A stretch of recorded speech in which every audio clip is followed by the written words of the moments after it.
We have lots to discuss in today's video, including some trade talk around a handful of teams, including the Montreal Canadiens, Vancouver Canucks, and the Los Angeles Kings. Plus, we have a big update as well on Evgeny Kuznetsov. There seems to be some NHL interest, and he may be getting closer to signing a deal. We get a big signing in Anaheim today with Mason McTavish. 20 players on NHL waivers today. Big night for Marc-Andre Fleury and the Pittsburgh Penguins. Big news out of Buffalo and several injury updates coming up next. So welcome back to another video here at Top Shelf Hockey. As I mentioned, we have plenty to discuss here in today's video, all kinds of NHL news. Let's get started first by just kind of wishing Marc-Andre Fleury a very happy retirement. Of course, tonight is his big return on the PTO to the Pittsburgh Penguins crease. He will be playing the third period tonight in their exhibition game against the Columbus Blue Jackets. The game's actually ongoing as I record this video, so I'm not quite sure how he ended up making out, but I'm just so happy that the Penguins decided to do this and to bring him back, to see all the clips of him having fun with his old buddies, Crosby, Malcolm Letang, still pulling pranks in the dressing room and with the guys like he always did before. Even after like 20 years in the NHL, he's still a kid at heart, still having lots of fun. Obviously, in case you missed it, he pulled a pretty good prank on Crosby, had his vehicle I think he had it painted and deckled, like it had the big 29 on it and some flowers. It was, quite an elaborate prank, which is not unusual for Marc-Andre Fleury. His kids are even in on the action. I believe Crosby said that Fleury's son tried to set up a fart machine in a stall or something. They've just been having tons of fun over the past day or two as Fleury rejoined the Penguins on this professional tryout so he could actually appear in an NHL game. Except he's only playing one period tonight, but he's going to play the third just in case it goes into overtime or shootout, or he said he'd love to have an opportunity to even score a goalie goal at the end of the game. Just one of the game's more lovable characters. I don't care who you cheer for. At the end of the day, I think everybody should cheer for people as much as teams. And he's just one of those guys that I just don't think of who you like as a team, that you have to, have some respect for what he's accomplished. And he's just such a likable person. So I hope Fleury has a terrific, final hurrah with the Pittsburgh Penguins and enjoys one last opportunity to play with his longtime running mates there in Pittsburgh. Big news from the NHL waiver wire today. It's been another busy day. 20 players on waivers. All the waiver players from yesterday ended up clearing, so nobody got picked up by other NHL clubs. In case you missed it earlier from a video that I put out a few hours ago, or earlier this afternoon, the 20 players include Buffalo Sabres defenseman Jack Rathbone. The Columbus Blue Jackets have 4 players, including Dyson Mayo, Hunter McCown, Zach Sawchenko, and Owen Sillinger. We get Adam Beckman from the New York Islanders. The Flames have defenseman Jeremy Poirier. The Avalanche have Alex Barré-Boulet, Ty Fellhaber, Jason Palat, and TJ Tynan. The Edmonton Oilers have Robbie Harventi, Josh Brown, James Hamblin. The St. Louis Blues have Nikita Alexandrov and Hugh McGinn. The Toronto Maple Leafs have Travis Boyd, Bo Gruel, and Vinny Lettieri. And Vegas Golden Knights have young defenseman Lucas Cormier. So hard to say if there'll be any pickups or not. There's a few players there that are interesting to me, but depends on where other teams are at. At this stage of the training camp period, a lot of teams are still kind of busy evaluating what they have internally before they go outside. So hard to say if we'll see any claims or not, or these 20 players will clear. I suspect we'll have another busy day of waivers activity again tomorrow, and that's going to be quite common here over the next few days as teams kind of trim down their camp rosters and get closer to having an opening night lineup. Now, of course, the big news today as well is Mason McTavish and the Anaheim Ducks have ended their stalemate and come to terms on a new contract.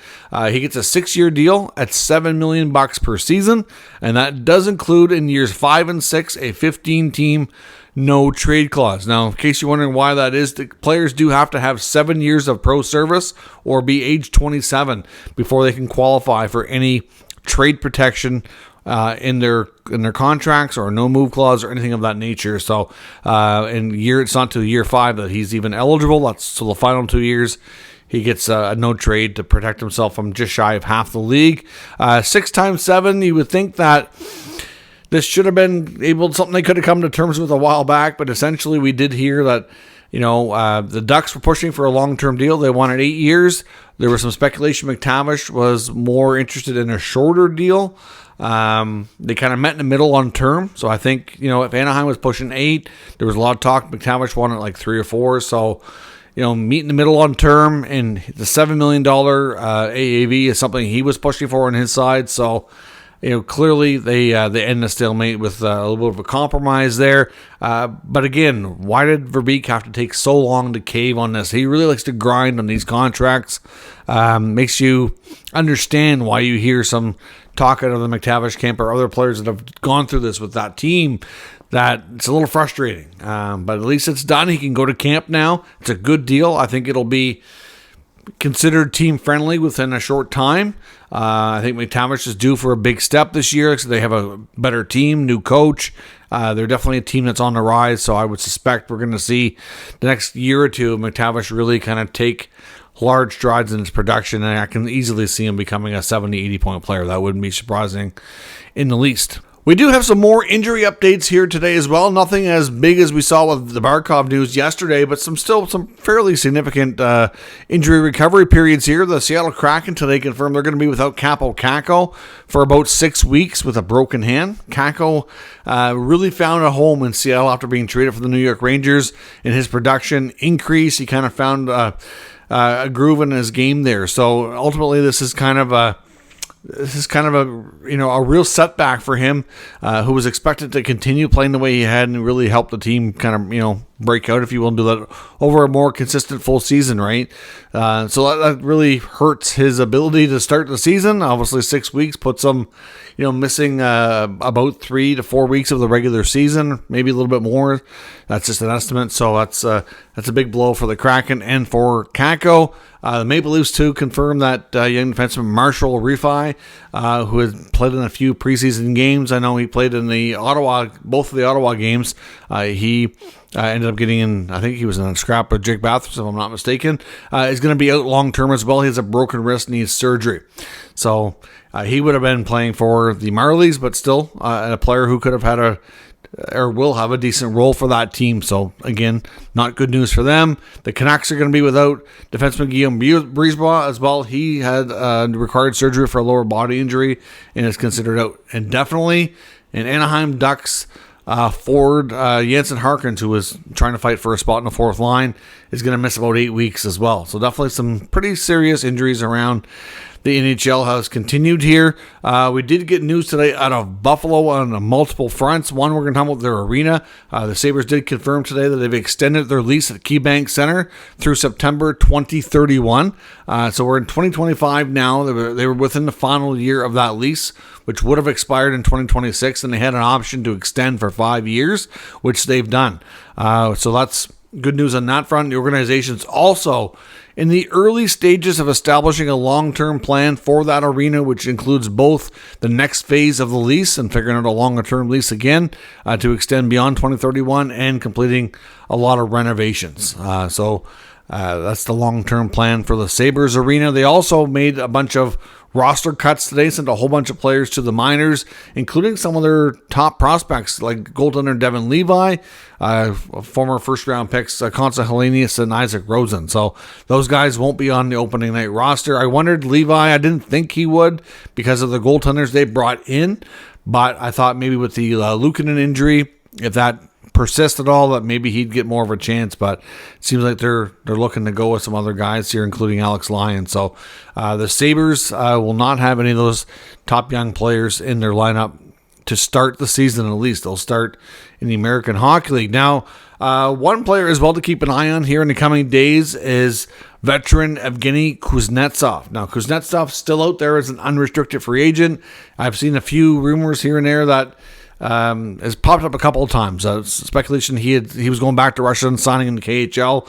That's not the case. As per RG.org, their newest article regarding Kuznetsov indicates that he is waiting to sign an NHL deal and that he does appear to have NHL options. They mentioned teams like the Toronto Maple Leafs and the Florida Panthers, both in the mix. Clearly, with the Barkov injury, I'm sure Bill Zito and the Panthers are looking at a lot of different options here, deciding how they handle this. I know with the Barkov injury recovery, 7 to 9 months, and I honestly thought that was a bit ambitious, that, if they declare him out for the season and they use his full cap hit, then he can't come back in the playoffs. But I'm not sure he's going to be able to anyway, but I don't know that they're ready to, firmly make that decision. But even if they put him down as, out long term for right now, they could use $3.8 million, which is league average salary, and can allow them to kind of reevaluate a little bit later. So obviously Matthew Tkachuk's already out as well. They already have some long-term injury options between now and the time he comes back, which is expected to be sometime between Christmas and middle of January, sometime in a couple of weeks over that period of time. So we will see what the Panthers do, but they are reportedly one of the teams having interest in Kuznetsov along with the Maple Leafs, but the Leafs have too many forwards as it is. As I mentioned, we've seen the Leafs kind of make some moves earlier. Boyd, Gruel, and Lettieri being sent down through waivers. They'll go to the American Hockey League if they're not claimed, and they have more that they have to do. So I'm not sure that really Toronto's going to be a valid option. Florida might make more sense, but again, we'll see. When it comes to the Montreal Canadiens, one of their analysts for BPM Sports, Gilbert Delorme, he believes that he was a top prospect, and many thought he would have a future and a career in Montreal. Joshua Waugh, he doesn't think he's really going to have an opportunity to play and feels like he's basically done with the Habs, at least at the NHL level. It's possible that Joshua Waugh might be put through waivers and sent down to the minors, but either that happens or he's traded. He does not think that with the current collection of prospects that he thinks have gotten ahead of him on the depth chart, and Joshua Waugh's play himself through training camp just has not really allowed him to take that next step. There was a lot of speculation going into camp based on the early skates and everything that people were seeing, that Waugh looked to be in pretty good shape and was looking at really working hard on his skating, getting a little faster. That appears to be the case, but the knock on him that Delorme's given him, at least, I haven't seen a lot of Waugh myself, but basically saying at the NHL level, you have to skate and work harder, and he's not doing those things. Yes, he looks faster, but getting him to skate harder and work harder is obviously not something that he's seeing, and it feels like he's been passed by a lot of young prospects on the in the organization on their depth chart, including guys like Owen Beck, Oliver Kapanen, even Joe Veleno, who came in this year. Florian Jackey's had a good camp, not to mention that you have some more guys coming like Hage and Zarkovsky. Like, there's just a lot of guys fighting for spots, and these guys aren't all going to have long futures as Canadians. Like, there's only so many roster spots, and obviously, Waugh's a little bit older than some of these guys, has had multiple opportunities, and just hasn't been able to seize it. Like, going into camp last year, the belief was that Waugh, it was kind of like he had a roster spot that was his to lose, and he did. Did not have a great camp. And then, I don't know that it's fair to say he had a great season in the minors afterwards. So, it wouldn't be shocking at all if the Canadiens try to get him a fresh start and find a new organization to make a move with. Maybe we see a deal between depending on what they do. We know the Habs are, I think they're looking at all options right now for number 2 center, but I think they really want to see what they have in Kirby Dach. Can he get back to playing at a high level? Where's his game at? And really analyzing that before they make a move. So I don't know that we're going to see a number 2 center type of trade involving Montreal for a little bit yet. I think they'll go into the season with Dach and see how it looks before they make a move here. But if they do make a move, it could be included in that. Or maybe there's just a separate move, maybe 2 teams trading prospects that need fresh starts. That happens a lot. So, wouldn't be shocking to see Waugh involved in that, or he could even end up on waivers sometime in the next week, right? So we'll have to wait and see what happens here, but let me know your thoughts, especially if you're a Habs fan. Do you think Joshua Waugh's time in Montreal is going to be coming to an end? And do you think he's been passed by and he does not have a future being a full-time NHLer, or at least with Montreal? So let me know what you think there.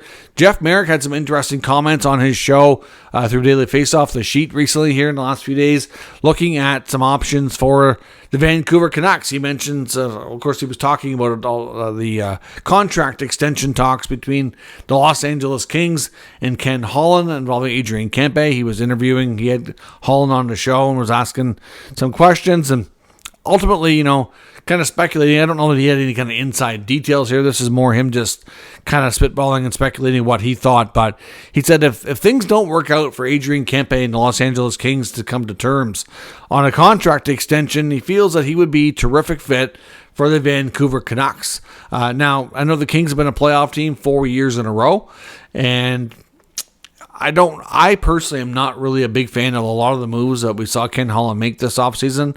I am not convinced at this point that the LA Kings are a better team than they were last year. So, if anything, I'm concerned their decor might be weaker than better. I mean, it might not be drastic enough to really drop them in the standings, but I do have some concerns over that. And then you get Anze Kopitar's final year. So, we know that Kempe's negotiations with the Kings so far has not really produced much common ground. There appears to be somewhere, from what we've heard, it sounds like there might be a gap as much as $1.5 to $2 million on a long-term contract. I think there's lots of desire on LA's part to keep him, but will they be able to come to terms on the money? That's going to be the tough part. And, obviously they're working on that. And there's not going to be, a trade anytime soon here. This is not really a short-term scenario or comments from Merrick. More so that, obviously if the Kings were out of the playoffs or something, and they wanted to, if they weren't going to be able to sign Kempe, then I suspect he'll join the list of players that we could see traded in and around the deadline, right? But barring that, this would be more of a case of, either trading for his signing rights in the offseason or even signing him strictly just outright as an unrestricted free agent. Thinking that, obviously, the fact that, we have a Swedish winger, they have a Swedish center in Elias Pettersson, would they be able to play well together? Obviously they'll probably have an opportunity to play together at the Olympics this year. They may not necessarily be on the same line. It's kind of hard to say, but, ultimately kind of looking at them teaming up and thinking that Vancouver would be a terrific landing spot for Kempe should things not work out for him with the Los Angeles Kings. And to be honest, I love the idea. I think Kempe would be a terrific type of winger to play with Pettersson should things not work out for him with the Kings. And of course, a spin-off effect here that Merrick made mention of, which, again, I do concur with, is that, this would go a long way to making Quinn Hughes happy to keep him in the mix since, this is going to be, a big offseason next year to determine his future. Quinn Hughes is going to either tell the Canucks he wants to wait and not sign, or will he extend? If the answer is, I'm not ready to extend, and if he really is looking to play with his brothers, then you have to think that they're going to have to seriously consider trading him. And I don't think they want to do that. Why would you? But, you got to do what you got to do what's best for your organization. But adding a guy like Kempe would be, potential spin-off effect and be good in more ways than one. So I do think Merrick makes some good points, but at the same time, it's early yet. We don't know that things won't work out between Kempe and the LA Kings. I do think there's mutual desire to make it work, but until it's done, it's not done. And when we're hearing about big gaps, then obviously they have to overcome that. But we also heard about big gaps with Mason McTavish and Pat Verbeek and the Ducks, and they overcame things and got something done. There's a decent chance that could happen between the Kings and Kempe as well. But if not, I think he's on to something that the Vancouver Canucks would be wise to be all over that move. But I will say this, if the Canucks don't have a good season, it's going to be, it's going to have a big spin-off effect. I think Vancouver, this is a detrimental year for them in more ways than one. I mean, not only are we talking about, Quinn Hughes made it pretty clear that if this is another bad season, it's going to probably affect his decision on whether or not he stays. If they have a really good year and he's feeling really good about the team, that's going to impact his decision. So it's either going to have a really positive impact or a very negative impact. And if it's a negative impact, I think it's more than just Hughes. I honestly think that we could see a new regime come in. And I wouldn't be shocked if Rutherford and or Alvin were let go from their position. So I think it's a big year for Vancouver for sure. And it's in some ways a big year for LA too, after all the first round playoff losses, a change in management here. Are they going to take a step forward, or are they going to take a step back, or where do things stand? But Kempe's a big part of that team. And if I'm Ken Holland, I'm thinking, okay, Kopitar's retiring after this year. If I lose Kempe to free agency, if I can't get him signed, that's the two top players in the forward group gone. And then you've got on the blue line, because of the moves you've made, you've got an aging blue line. Drew Doughty's still really good, but he's getting up there. He's not, he's a lot closer to the end than he is the beginning. You get Brent Clark, who's the future of the blue line, but then you've got a bunch of older guys as well. Dumoulin, Ceci, Ebenson. How much, impact is there on that blue line in a couple of years from now? You'd need significant change. So to me, I think the Kings have a short window to get something done, or they could end up kind of having to rebuild or retool again. So let me know your thoughts on all today's news or rumors in the comments. We'll discuss further. If you're new to the channel, make sure you subscribe and stick around. We'll keep you up to date with all the news, rumors, and analysis of all 32 NHL teams. Thank you for watching, and I will catch you next time.